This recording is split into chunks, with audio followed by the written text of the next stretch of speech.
Bicara tentang psikopat, apa yang terlintas di benak kalian?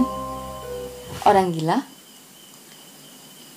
Jadi aku kasih tahu ya, antara psikopat dan sosiopat ini berbeda. Seorang psikopat biasanya tidak memiliki kesadaran yang terkait antara baik dan juga buruk. Dia bisa secara biasa melakukan hal buruk atau bisa saja menyakiti orang lain tanpa adanya rasa bersalah sama sekali. Sedangkan sosiopat bisa timbul karena faktor cacat otak dan bisa juga timbul karena ada suatu hal yang membuat seorang sosiopat ini marah atau sakit hati. Bedanya dengan psikopat, seorang sosiopat masih mempunyai rasa takut. Seorang psikopat akan sangat mudah berbaur dan menempatkan diri dalam lingkungan sekitar. Mereka umumnya memiliki kecerdasan di atas rata-rata.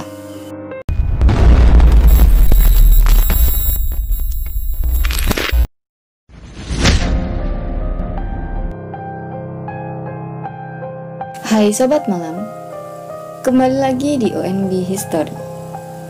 Kali ini aku akan membawakan dua kisah dalam satu kasus yang sama, yaitu mutilasi yang mayatnya disembunyikan di dalam koper.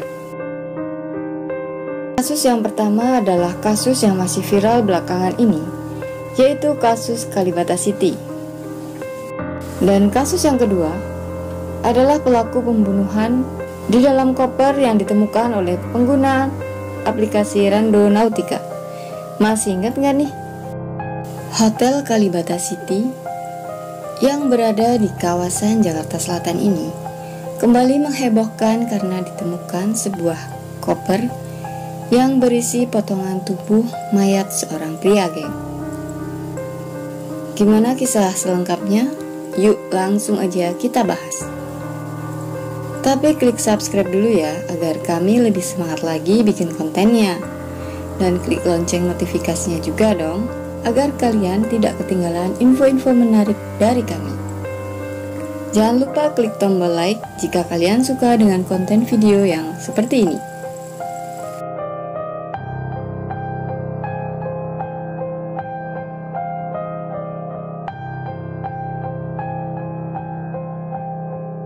Kisah mengerikan yang terungkap dalam kasus mutilasi di sebuah apartemen Kalibata City, Jakarta Selatan yang ditemukan di lantai 16, dan menurut hasil rekonstruksi dari kepolisian, terungkap bahwa dua tersangka sempat tidur bersama dengan potongan mayat seorang pria yang bernama lengkap Rinaldi Harley Wismanu selama 1 malam. Siapa sebenarnya Rinaldi? Rinaldi ialah seorang manajer di sebuah perusahaan kontraktor, dan dia merupakan sosok yang familiar di kanal media sosial. Awal tahun 2017, yaitu 5 Januari 2017 lalu, ia sempat mengunggah video di channel YouTube-nya yang berjudul Merantau di Negeri Sakura. Di sana, ia menceritakan pengalamannya menjadi seorang siswa di negeri Jepang. Rinaldi tinggal di kota Fuchu bagian barat kota Tokyo. Selama 6 tahun ia menimba ilmu di negeri Sakura. Selain ia adalah seorang mahasiswa Indonesia yang mencari ilmu ke Jepang, ternyata Rinaldi adalah seorang alumni Fakultas Sastra di Universitas Gadjah Mada. Sekarang kita akan masuk ke kisah cinta Rinaldi dan juga Laili.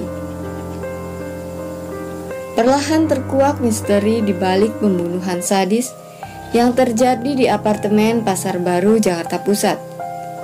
Mungkinkah ada cinta segitiga di balik kisah pembunuhannya itu?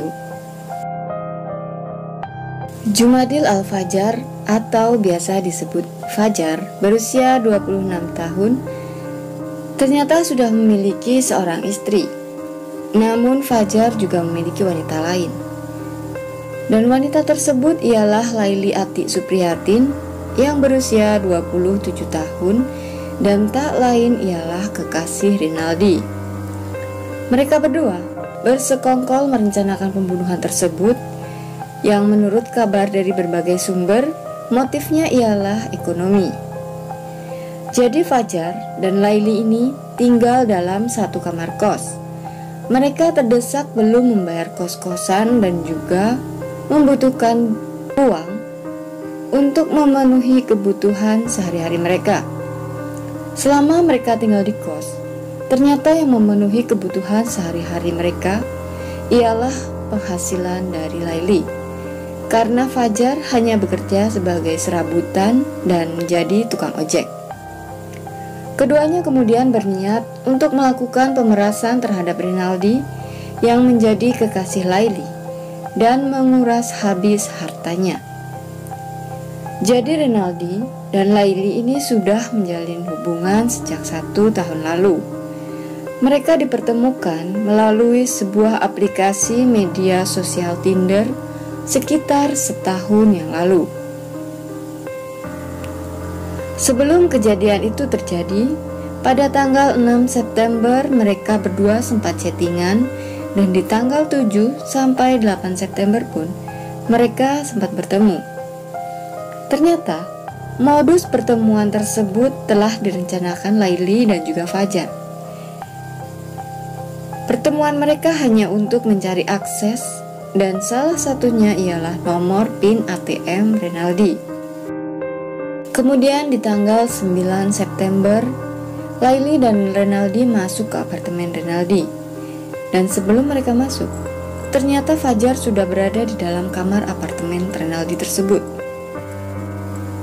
Rinaldi tidak mencurigai jika ada orang yang berada di dalam kamar apartemennya. Sebelum terjadi pembunuhan, sepasang kekasih ini sempat berbincang-bincang dan melakukan hubungan intim. Di momen itulah Fajar kemudian masuk lalu memukul Rinaldi dengan batu bata sebanyak 3 kali, dan untuk memastikan ia telah tewas, kemudian Fajar menusuk Rinaldi sebanyak 7 kali hingga ia benar-benar tewas.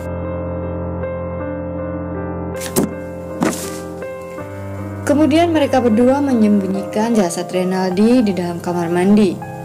Karena panik dan bingung, akhirnya mereka memutilasi korban menjadi 11 bagian. Setelah berhasil memutilasi korban, Fajar dan juga Laili mengecat ulang tembok apartemen dan mengganti spray yang terkena bercak darah untuk menghilangkan jejak. Wah, kepikirannya sampai segitunya mereka. Kemudian Fajar dan Laili berhasil menggasak habis uang milik Rinaldi sekitar 97 juta rupiah, dan mereka menggunakan uang tersebut untuk membeli sejumlah perhiasan emas, handphone, laptop, dan juga sebuah sepeda motor. Di tanggal 9 September malamnya, ternyata polisi sudah menerima laporan kehilangan dari pihak keluarga Rinaldi. Namun polisi baru melakukan penyelidikan setelah tanggal 12 September. Lalu kedua tersangka memasukkan tubuh korban ke dalam 2 buah koper dan 1 buah tas ransel. Selanjutnya mereka pergi dari apartemen tersebut dan pindah menuju ke Kalibata City. Mereka kemudian menyewa apartemen Kalibata City untuk menyimpan jasad Rinaldi. Setelah selama menyewa apartemen di Kalibata tersebut sudah hampir habis, mereka kemudian mulai kebingungan dengan mayat Rinaldi tersebut. Akhirnya mereka bergegas mencari rumah kontrakan dan mereka menyewa rumah di area Depok. Dan akhirnya mereka menggali lubang di rumah kontrakan tersebut untuk mengubur jasad Rinaldi. Karena sudah berhari-hari nih mayat Rinaldi berada di apartemen Kalibata City, karena bau yang sangat menyengat, penyewa apartemen di lantai 16 pun mulai merasa terganggu. Kemudian ada seorang yang melapor ke pihak apartemen tersebut. Setelah dicek dari mana asal bau menyengat itu, polisi beserta pihak apartemen memeriksa CCTV yang ada di sana. Setelah ditelusuri, Bau berasal dari kamar yang disewa oleh Fajar dan juga Laili. Akhirnya polisi mencari mereka dan menangkap kedua pelaku di rumah kontrakannya di Depok. Dilansir dari artikel yang kami dapat, karena kasus ini masih tergolong baru ya, jadi belum ada keterangan mengenai hukuman yang akan diberikan untuk kedua pelaku tersebut. Tapi dengar-dengar nih, mereka akan dijatuhi hukuman mati atau seumur hidup.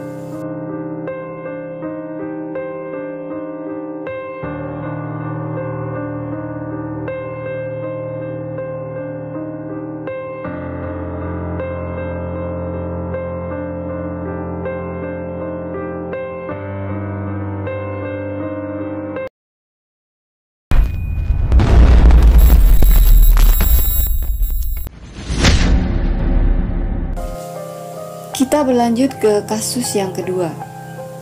Kasus yang kedua masih sama ya, tentang mutilasi.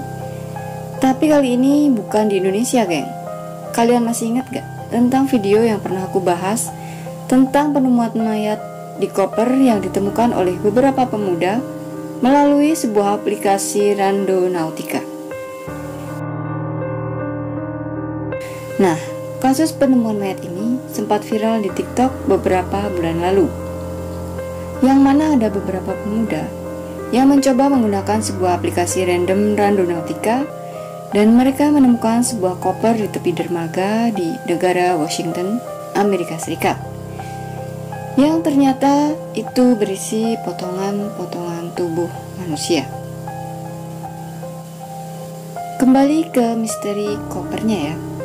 Jadi setelah beberapa bulan, polisi telah mengetahui siapa korban dan juga pelaku yang ada kaitannya dengan koper mayat tersebut. Dan ternyata, koper tersebut berisi 2 mayat manusia.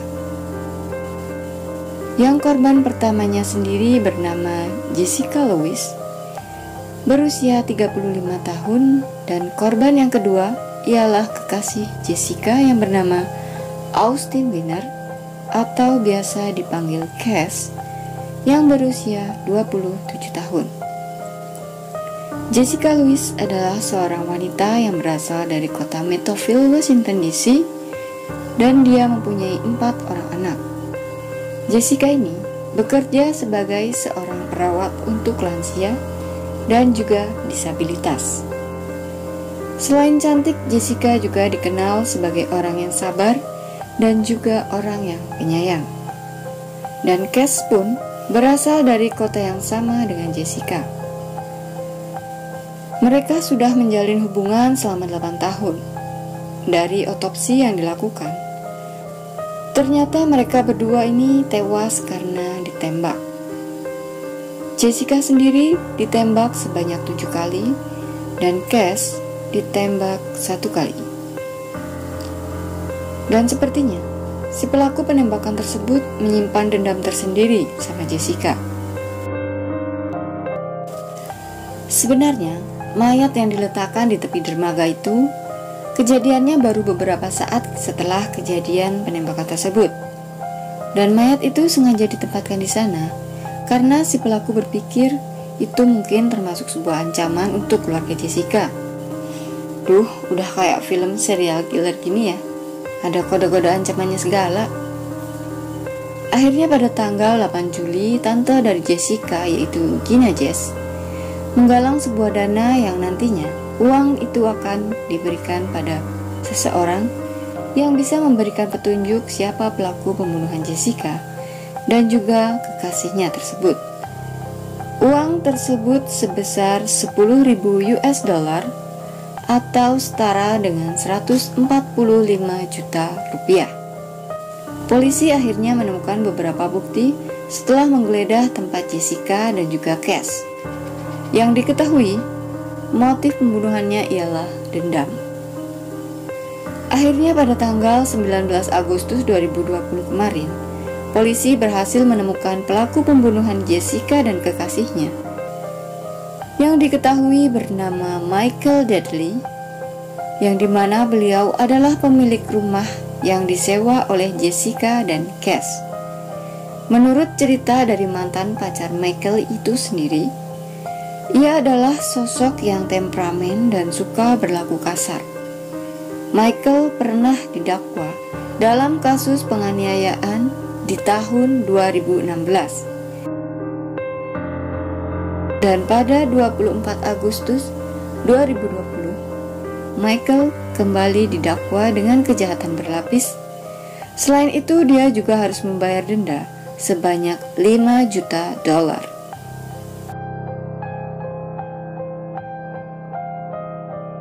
Jadi awalnya, Jessica dan kekasihnya ini menyewa sebuah rumah dan mereka berdua sempat tidak mampu membayar sewa rumah tersebut, yang per bulannya mereka harus membayar $1.500. Kemudian Michael atau pemilik rumah sewa yang bukan lain ialah pelaku pembunuhan mendatangi rumah tempat mereka. Karena mungkin merasa belum punya uang, akhirnya mereka berdua tidak membukakan pintu, geng. Karena Michael merasa mereka tidak memperdulikan kedatangannya untuk menagih uang sewa rumah, akhirnya Michael memaksa masuk dan kemudian mereka bertiga sempat bertengkar hebat. Lalu tanpa berpikir panjang dan kemarahan Michael yang sempat memuncak, akhirnya Michael mengeluarkan pistolnya dan langsung mengarahkannya ke arah Jessica. Melihat Jessica tewas di tempat, pacarnya ini memohon pada Michael sambil berteriak sampai terdengar oleh tetangga sekitar. Yang pada akhirnya, Michael pun kembali mengarahkan pistolnya ke arah Cass dengan 1 kali tembakan. Setelah mereka berdua tewas, Michael kemudian memutilasi mereka berdua dan memasukkannya ke dalam kantong plastik berwarna hitam keabu-abuan, lalu kemudian memasukkannya kembali ke dalam sebuah koper dan membuangnya di tepi dermaga. Nah, karena ada beberapa peluru yang ada di tempat Jessica inilah yang membuat polisi mengetahui siapa pelakunya. Meskipun pelaku pembunuhan sudah ditemukan, tapi belum sampai di sini, geng. Ini tuh jadi kayak detektif yang ada di film-film gitulah pokoknya. Ternyata masih ada misteri yang belum terpecahkan dari kasus ini, yaitu ketika polisi melakukan otopsi, ternyata di dalam mulut Jessica ada rumput yang menyumpal mulutnya. Polisi menduga pelakunya lebih dari 1 orang. Kasus ini memang masih janggal ya, dan masih dalam penelusuran. Semoga aja kasus ini segera tuntas dan terbukti kebenarannya ya. Dan jika pelakunya memang lebih dari 1 orang, semoga cepat tertangkap juga. Itu tadi kisah cinta yang berujung pembunuhan yang dialami oleh Renaldi, dan pelakunya ialah kekasihnya sendiri. Dan termasuk juga kisah dari pelaku dan juga korban mutilasi yang ditemukan oleh pengguna aplikasi Randonautica. Pesanku nih untuk kalian yang suka main Tinder di media sosial, berhati-hatilah dalam mengenal orang-orang di luar sana. Kalian tentu masih ingatlah tentang Mikaela yang pernah aku bahas di video sebelumnya, di mana dia hilang dari kamera CCTV. Dan menurut rumor yang aku dengar, Mikaela ini hilang karena bertemu dengan orang yang sama nih dengan aplikasi semacam Tinder ini juga. Tapi Mikaela menggunakan aplikasi Kik. Mereka belum sempat bertemu, tapi Mikaela udah percaya dengan orang itu. Akhirnya sampai sekarang Mikaela belum juga ditemukan. Semoga kita selalu dijauhkan dari segala macam keburukan ya. Oke, sekian dulu video kita untuk malam ini. Dan untuk kalian yang suka dengan video psikopat, kisah nyata tentang misteri, silahkan tinggalkan jejak kalian di kolom komentar. Terima kasih sudah klik video ini dan sampai jumpa di video menarik berikutnya.